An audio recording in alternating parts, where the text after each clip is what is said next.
the real realization I had was, and I think a lot of people go through this, after the high of building something, and once you exit, you really go through a low. And I'm not a doctor, but it almost felt like the low after a big high.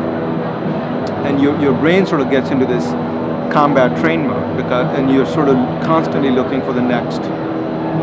How do you get back to that level of satisfaction that you really encountered? And so you go think about it, and some people, and I did the same thing. I got into a lot of running and training and physical.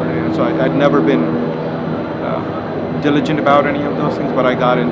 So you take these challenges on because you realize when you go run a half a marathon or a triathlon, it gives you that mental high. The problem is you can't do that every day of your life, right? And perhaps you can, but you start missing. And then my light bulb went on that really what I was missing was the mental high that I was getting working. And not just a job, but sort of that ever heightened, the higher the stakes, the bigger the outcome, the more satisfying it felt. And it's about it, when I share my experiences of fellow founders or CEOs, especially second time around, I had the benefit of a great mentor. He said to me, it's a 2-year healing process. So if you can last 2 years without blowing all your money, doing drugs, ending up in jail, you've kind of at least gotten back to a little bit of the equilibrium. And that's a good point. And if you still feel that you want to pursue that great ideal and get back to that thing, that's a good point. So that was sort of my decision-making path. It wasn't a conscious path. Reflection afterwards, you can fit the pieces together and then realize that's what transpired.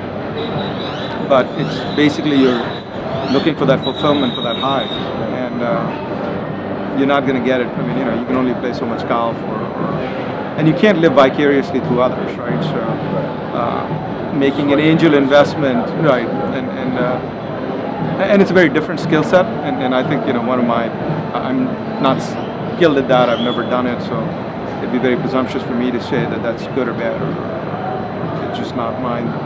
Maybe it is in the future, who knows. The other really interesting thing about startups is it gives you the opportunity to really emotionally connect with your team members or people that you attract to you, right? The more you can do that, and the more, and what I've found is as you get a little bit more confident and are able to sort of express yourself, share your experiences, and you have a little bit more credibility because you've had some success. The quality of people that are attracted to you and the level of discourse, it just gets elevated. So here's, and I say this with all humility, it's, I grew up in Bhopal, India, a town that, majority of Americans probably under the age of 45 have never heard of. I think over 45 they have, because there was a gas disaster, the Union Carbide factory. And now I have this opportunity to engage with these really intellectual, interesting, diverse set of people, and you can't do that.